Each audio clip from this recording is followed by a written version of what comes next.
So you want to get this part of it. Okay. Yep. What? Yes.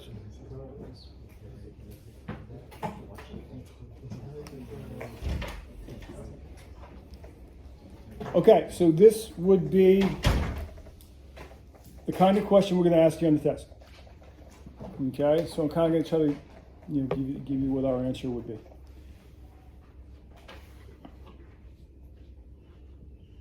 Okay, so first of all, assume a country's economy is in short-run equilibrium and the actual unemployment rate is lower than the natural unemployment rate.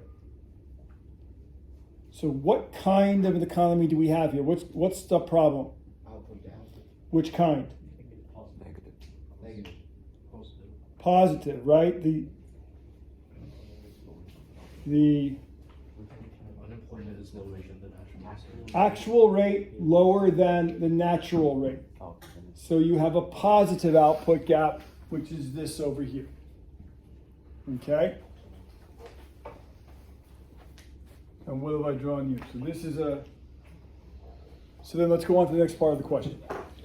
Using a correctly labeled graph of long-run aggregate supply curve, short-run aggregate supply curve, and aggregate demand curve, show each of the following: the current price level and the full output level labeled Y out.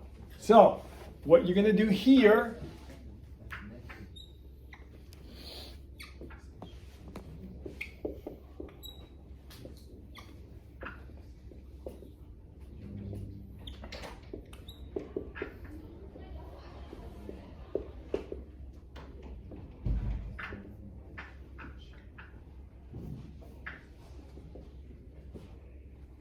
is that. So you've done this before. Like this is like kind of the first question you got in the last test, right? Like there's a negative output gap or a positive output gap. The terminology could be different. It could be that the economy's booming and experiencing too much inflation or something like that, okay? But basically you get the same graph here. Okay. Now the next part is, assume the country's banking system has ample reserves. All right, so I told you that would be a prompt in these questions. Okay, so it has ample reserves. What monetary policy action should this country's central bank use to move the economy toward its long-run equilibrium? So what's the problem here?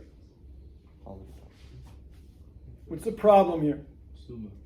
Too much inflation, right? Too much inflation. And so the government wants to get that price level down. So it's aiming to do what? Decrease aggregate demand. So it's going to use what kind of policy? Contractionary. If there were limited reserves, it would use these policies.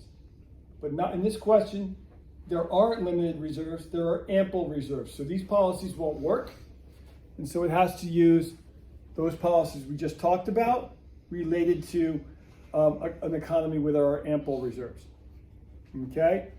And so who can help me? So we're going to use a contractionary monetary policy, try to get aggregate demand down so you get the price level down and inflation goes away.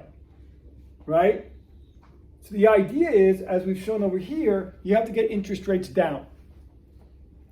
So what does the Fed do here? What does the central bank do here? Zorba? It's going to what? Increase the administered rate. That's right. So my answer here would be increase the administered rates. Okay? Increase the discount rate and the interest on reserve. Now, Clifford in his video only showed a change in the interest on reserve. But in the questions that the few questions that we've been kind of given by the AP, and in their rubrics, they're showing both. So I'm going to draw that so you can see kind of what we expect for an answer. Is it given in a question that if it's limited reserves or ample reserves? You'll always be told. Oh, okay. Okay. So you'll always be prompted with that. Have I talked about that today? Yeah. I have. Oh, okay. Okay. No, good to make sure. Okay, so what monetary policy should the country's central bank use to move the economy towards long-run equilibrium, raising the listed rates? Okay? Now, draw a correctly labeled graph of the country's reserve market and show how the central bank's action to move the economy toward its long-run equilibrium affects the policy rate in the short run.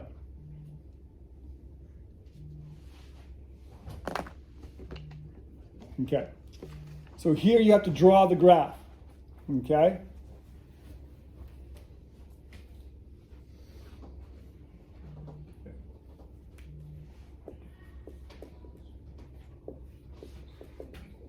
And policy rate here. Okay.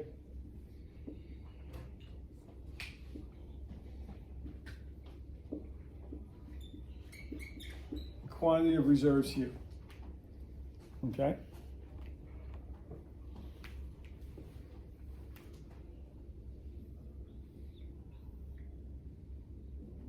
So that's your demand curve originally. Okay. With ample reserves, that's supply curve, supply of money. Okay. Supply of reserves. That supply curve. Okay. Is vertical, and it has to intersect in this vertical range to the right. That's the ample reserve range. Okay? So you've drawn that. Okay? And then the policy is that the government's going to increase administered rates. All right? And so what happens here is the government raises the interest on reserve. So originally, let's see how they label this. Okay. You just call this Q1. Okay. And we'll call this PR1. Okay, so originally you have this, but once that interest on reserve rate, once that administered rate is increased, okay, the policy rate rises from PR1 to PR2. So you increase, that policy rate is, in this case, the interest rate. So the interest rate goes up, and then all these things happen, right? Investment goes, this is the opposite. I'm sorry. Here the interest rate would go up, investment would go down, aggregate demand would go down, output would go down, the price level would go down, unemployment would go up, but you solve the problem, the price level's down, inflation's gone. Presumably, okay? So that's your contractionary monetary policy. Now,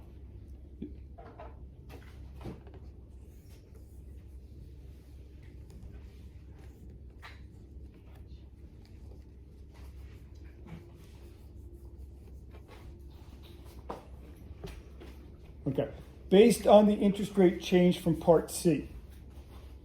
So what's the interest rate change? The interest rates of what? They're what? Interest rates are what? This is the interest rate, right? What's that? It's gone up or down? Oh. Okay. So the interest rate's basically gone up, right? Okay. So based on that, that's your answer. What happens to real output? Explain. Well, what's going to happen to real output? Investment's going to go down, right? As a result, aggregate demand's going to go down.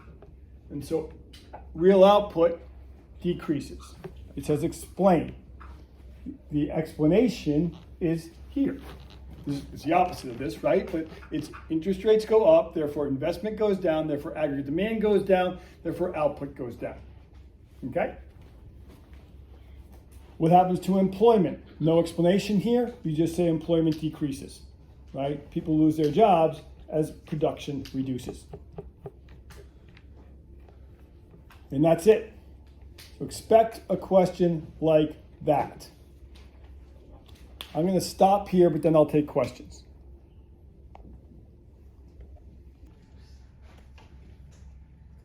So sorry, you got it going? I forgot to add here that this rate goes up as well. Okay, so that goes up and that goes up.